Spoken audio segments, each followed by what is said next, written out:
à toutes et à tous. Donc Sandrine Roustan, conseillère thématique petite enfance à la CAF du Var, et ma collègue. Et donc Camille Berger, conseillère aussi à la CAF du Var sur la thématique inclusion handicap.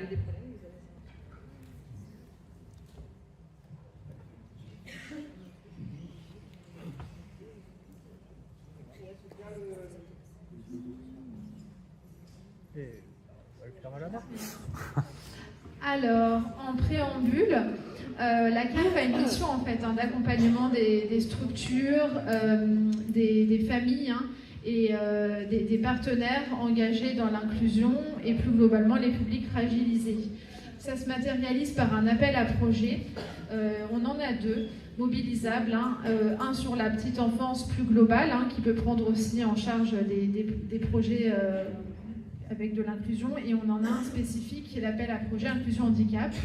On a aussi un plan de formation annuel pour les professionnels des crèches, qu'elles soient PSU, en page, tous les modes de facturation, et les ALSH.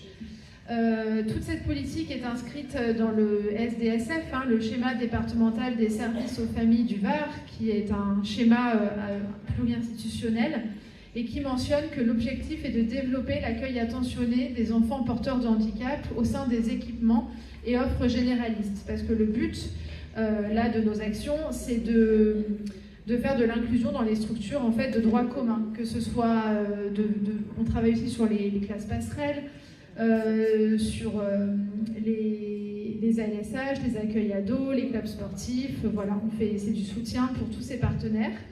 Et également décliné au niveau vraiment dans les collectivités, dans les EPCI, avec les conventions territoriales globales, les CTG.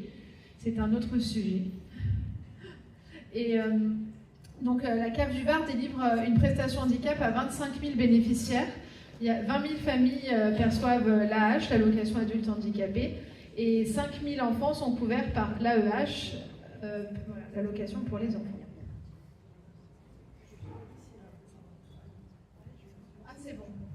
Donc, les aides collectives pour les partenaires d'action sociale. Donc, ça peut être les crèches, les LAEP, les relais petites enfances, toutes ces structures. On a des bonus financiers adossés à la prestation de services, des subventions de fonctionnement en plus de la prestation de services pour mener des projets, des subventions d'investissement pour acheter du matériel, pour faire des rénovations, des formations, et également, on va en parler après, des dispositifs de soutien en appui aux pratiques.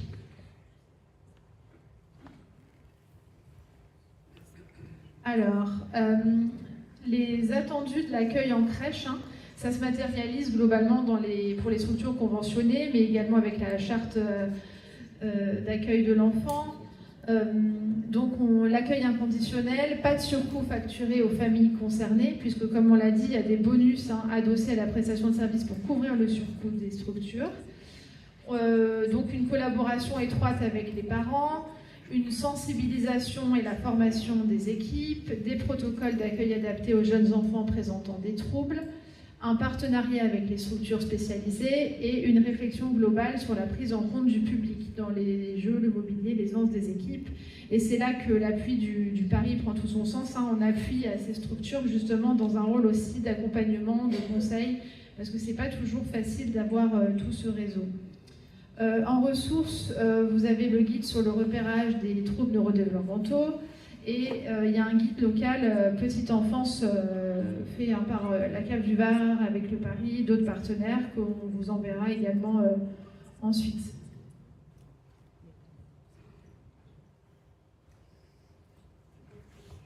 Voilà. On fait un petit décrochage là sur le bonus inclusion handicap pour les crèches PSU. Donc ça s'applique dès le premier enfant porteur de handicap. Le montant du bonus est croissant selon le nombre d'enfants porteurs de handicap inscrits. Il s'applique à toutes les places de la structure et pas seulement en fait aux places concernées par l'accueil. Ce bonus ne se demande pas, il est versé à partir des déclarations faites par les gestionnaires de crèches, et plusieurs situations sont éligibles. Donc l'enfant qui est couvert par l'EH, suivi par une PCO, le CAMS, prise en charge CESA, d'une attestation médicale de la PMI. Voilà, il y a plein de motifs pour ouvrir ce droit. Alors, ça fait 6 ans là que ce bonus existe, donc on peut remarquer que l'accueil est croissant, sauf en 2024, on a un peu moins d'heures. Alors ça s'explique aussi parce qu'on a remarqué là, globalement dans le Var, une baisse des taux d'occupation dans les crèches. Il y a aussi un petit peu moins là, de tension dernièrement, et voilà, les crèches qui ont moins d'activité. Donc cette année, il y a quand même eu 189 enfants accueillis dans les crèches PSU pour 80 000 heures, et ça concerne 95 crèches. Pour vous dire, on en a à peu près 240, donc c'est quand même une bonne moyenne.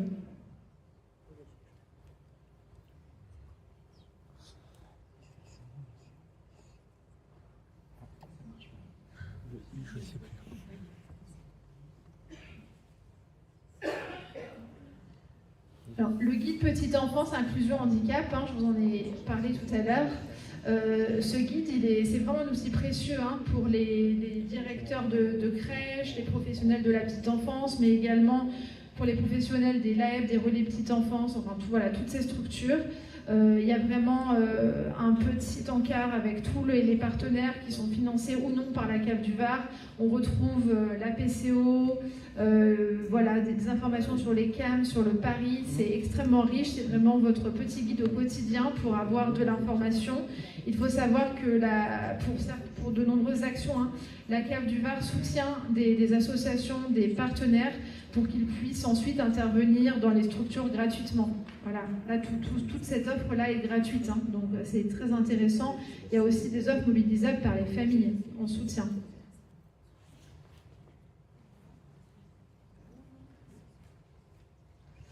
Alors, cette année, comme depuis 4 ans, je ne sais pas si ça vous parle, les formations organisées par la CAF, c'est avec un prestataire, bien sûr, c'est pas nous qui dispensons les formations. Donc cette année, on a organisé une formation sur l'inclusion handicap pour les professionnels des crèches PSU, les micro-crèches PAGE, pour les LAEP, les relais petite enfance et les assistants maternels, en partenariat avec la MSA. Donc c'était une formation de 2 jours cette année. Il reste encore quelques places en fin d'année pour ceux qui n'ont pas eu de place ou qui n'ont pas eu le lien d'inscription. Voilà, donc là, cette année, c'était sur l'inclusion handicap. L'année prochaine, ce sera un autre sujet, ça change chaque année. Mais voilà, c'est toujours intéressant. Et sachant aussi que le Paris peut intervenir dans vos structures pour des formations et d'autres interventions. Là, c'est une formation vraiment socle pour toutes ces structures, mais il y a d'autres offres mobilisables.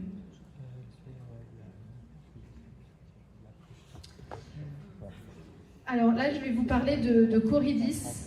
C'est un partenaire soutenu par la CAF pour faire des interventions dans vos structures, donc les crèches, les relais petite enfance, autour, c'est une intervention en fait d'un psychologue spécialisé autour d'une situation pour donner un avis externe et aussi appuyer les professionnels si besoin pour de la médiation famille, voilà, toute intervention.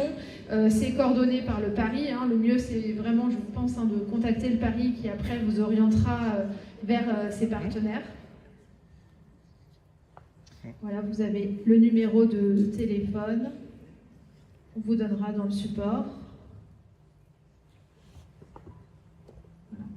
Alors, maintenant, on passe aux régulations du CREAI. Alors, les régulations, c'est quoi? Ce sont des temps en visio. Pour la petite enfance, c'est le mardi, jeudi, 13h30, 15h30, avec le plus souvent, c'est une neuropsychologue qui répond aux questions autour de l'inclusion. C'est vraiment très plébiscité par les RSI, les référents santé accueil inclusif des crèches. Puisque voilà, ça permet de faire un peu d'analyse de la pratique, de discuter sur la situation d'un enfant. C'est gratuit sur inscription, on vous a mis aussi le lien. Peuvent s'y rendre les RSI, mais aussi voilà, même une professionnelle de structure, peu importe, c'est ouvert à tout le monde.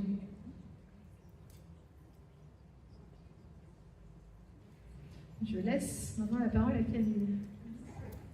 Merci. Alors, je reviens plus particulièrement sur l'appel à projet dont Sandrine a parlé juste avant, qui est sur la thématique inclusion handicap. Donc, comme chaque année, la CAF du Var lance une campagne généraliste, et ce qu'on appelle appel à projet, donc concernant plusieurs thématiques, dont l'inclusion handicap, qui est bien sûr très transversale avec la thématique petite enfance, la parentalité, la jeunesse pour les plus grands, etc. La particularité cette année, c'est pour information qui est pas notée mais qui est importante à signaler, c'est qu'il y a eu un petit avancement dans la campagne qui commencera plus tôt, qui se clôturera donc plus tôt.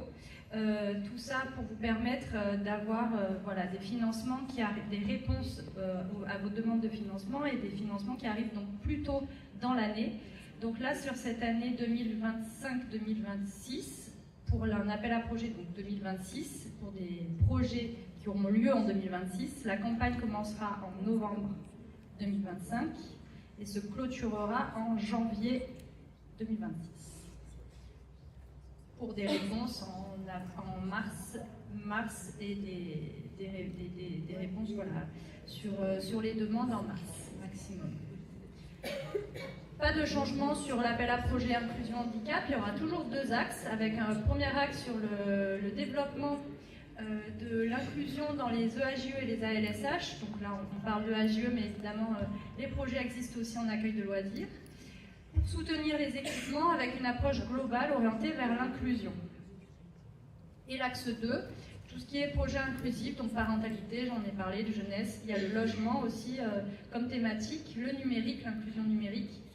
Donc tout projet qui recherche une meilleure prise en compte des personnes en situation de handicap dans la société et la plus grande participation de tous. L'axe 2 qui du coup est orienté 0-20 parce que c'est le public cible pour la CAF du Var, 0-20 ans. Mais il n'y a pas en soi de limitage pour les projets sur l'axe 2. Sur l'appel à projet, on peut signaler aussi qu'il y a sur l'axe 1, voilà, pour orienter petite enfance, uniquement des crèches qui sont financées CAF qui pourront répondre à l'appel à projet, et une attention particulière sera donnée voilà, à tous les projets qui sont potentiellement aussi commun entre plusieurs structures avec des coordinateurs, etc. Donc après, on étudie les projets, on instruit vraiment au cas par cas, et je vous invite, si vous avez des questions, on prendra un temps d'échange juste après ici, ou alors cet après-midi, la CAF du Var tient un stand avec tous les documents d'ailleurs dont on vous a présenté. Je serai présente cet après-midi pour faire vraiment des échanges et répondre à vos questions particulières sur des situations au cas par cas.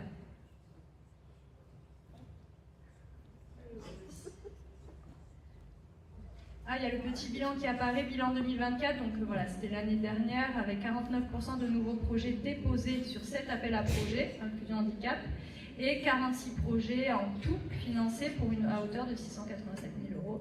Donc c'est un des financements qui, depuis plusieurs années, augmente la part, la CAF du Var a une grande initie en tout cas des projets sur cette thématique. Là, je suis en train de penser, cette année, l'appel à projet sera global, mais encore une fois, vous aurez toutes les informations sur nos sites et par mail, qui sera bien recommuniqué puisque novembre s'approche très vite. Rien ne change sur les subventions d'investissement. Sandrine en a un peu parlé. Pareil, pour soutenir les projets, il y aura une attention particulière pour tous les projets inclusifs. Donc plafonné comme toutes les subventions à 80% pour les crèches PSU, en tout cas sur les subventions d'investissement, et 40% pour les autres structures percevant une prestation de service CAF. Donc le but, évidemment, c'est une mise en accessibilité d'équipements soutenus par la CAF du Var, l'acquisition de mobilier, matériel adapté et inclusif, ce qui est pris aussi dans l'appel à projet, mais sur du petit mobilier, voilà, évidemment, qui peut être matériel, etc., inclus sur un appel à projet, sur un projet plus global. Là, c'est vraiment plus des plus grosses sommes au niveau investissement du matériel. De la signalétique adaptée avec les témoignages, on a vu à quel point aussi ça peut être important. Et la rénovation ou création d'espaces intérieurs ou extérieurs adaptés avec les espaces Nos-Hélènes, etc. On en a parlé lors des témoignages aussi. Alors, on part Sur d'autres soutiens de la CAF, en particulier, comme Sandrine a évoqué, on soutient des partenaires qui eux-mêmes œuvrent dans le champ de l'inclusion. Là, il se trouve que c'est des aides aux vacances. Donc il y a deux parties, une aide aux vacances, ce qu'on appelle AVF, qui sont directement versées donc aux familles. Je vous passe les détails des calculs, mais l'intérêt pour vous de faire passer l'information, c'est que oui, les familles peuvent avoir une aide aux vacances avec un financement partiel d'un séjour au sein de plus de 4000 centres de séjour agréés par VACAF. Donc il y a un calcul en fonction évidemment du QF de la famille et une majoration pour les bénéficiaires de l'AEH. Ou AEH. AAH pour les adultes, les parents. Pareil, s'il y a des questions, n'hésitez pas, mais ça, toutes les informations sont regroupées sur le site de la CAF du Var, CAF partenaire aussi. Et on a un conventionnement aussi avec le réseau Passerelle pour les familles confrontées au handicap d'un enfant. Donc là, c'est des vacances en famille.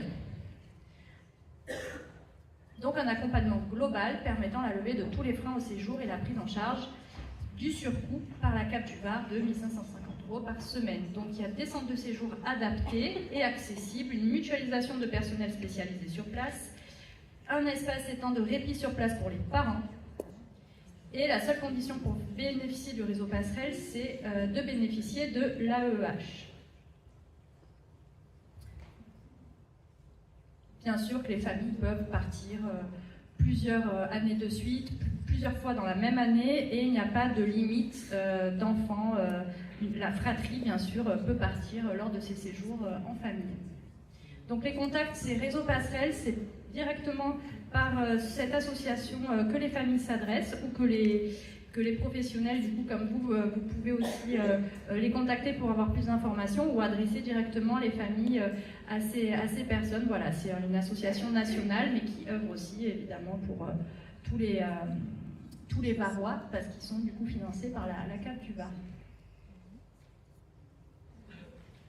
Passer à l'application Tipeee, donc là on sort des explications de financement, on est plus sur de la communication et pour vous professionnels de passer l'information aux familles ou même pour une utilisation personnelle en tant que parent, de l'application Tipeee qui est une application gratuite initiée par la CAF du Var sur la parentalité. Donc l'intérêt pour vous professionnels, c'est que vous pouvez, si vous avez des actions parentalité uniquement, communiquer, les intégrer. On a un webinaire en replay sur notre site qui explique bien comment utiliser cette appli pour mettre vos contenus, vos événements, même s'ils sont ponctuels ou pas. Tous les événements de parentalité peuvent être logés sur l'application Tipeee et les parents peuvent retrouver par des articles, des forums, des explications et un agenda qui regroupe tous les événements avec des localisations aussi sur le Var pour bien pouvoir sélectionner les événements que l'on souhaite. Donc l'application Tipeee pour tous les parents d'enfants de 0 à 18 ans. Donc il y a vraiment l'onglet petite enfance, il y a l'onglet jeunesse, il y a l'onglet handicap aussi. Donc vous pouvez sélectionner comme des filtres en fait sur l'application. Pour sélectionner au mieux les événements qui pourraient vous convenir. Donc il y a le petit QR code en haut, on vous transmettra de toute façon ça. Et puis alors si on passe après, l'application Tipeee, elle est liée, financer CAF aussi, à la ligne Allo Parents. Pareil, je vous laisse en parler autour de vous, ça peut être très utile pour des parents, c'est une ligne d'écoute gratuite. Ils ont rajouté donc des créneaux. C'est une ligne du coup qui est portée par la CAF mais animée par des professionnels qualifiés de l'école des parents et des éducateurs, le PE, qui est ouverte depuis plus d'1 an maintenant, en s'appuyant donc sur l'expertise de l'EPE avec son réseau local engagé. Cette initiative permet de structurer une réponse claire, cohérente et accessible aux besoins des familles. Ils ont beaucoup d'orientation auprès des parents, avec des créneaux donc le lundi, mardi, jeudi, entre midi et 2, le matin tôt et le soir un peu tard. Pareil, on a des affiches disponibles au stand cet après-midi si vous voulez les embarquer dans vos structures, c'est tout à fait possible.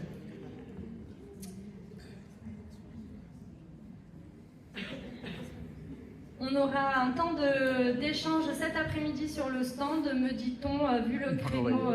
Oui, je suis navrée parce que sinon ça va être très short niveau Mais timing. c'est bien, voilà, on répondra au cas par cas. Donc merci pour votre attention et tous les contacts sont à retrouver sur le site CAF Partenaires, ainsi que tous les documents, on vous les enverra, mais ils sont bien sûr disponibles gratuitement en ligne. Merci.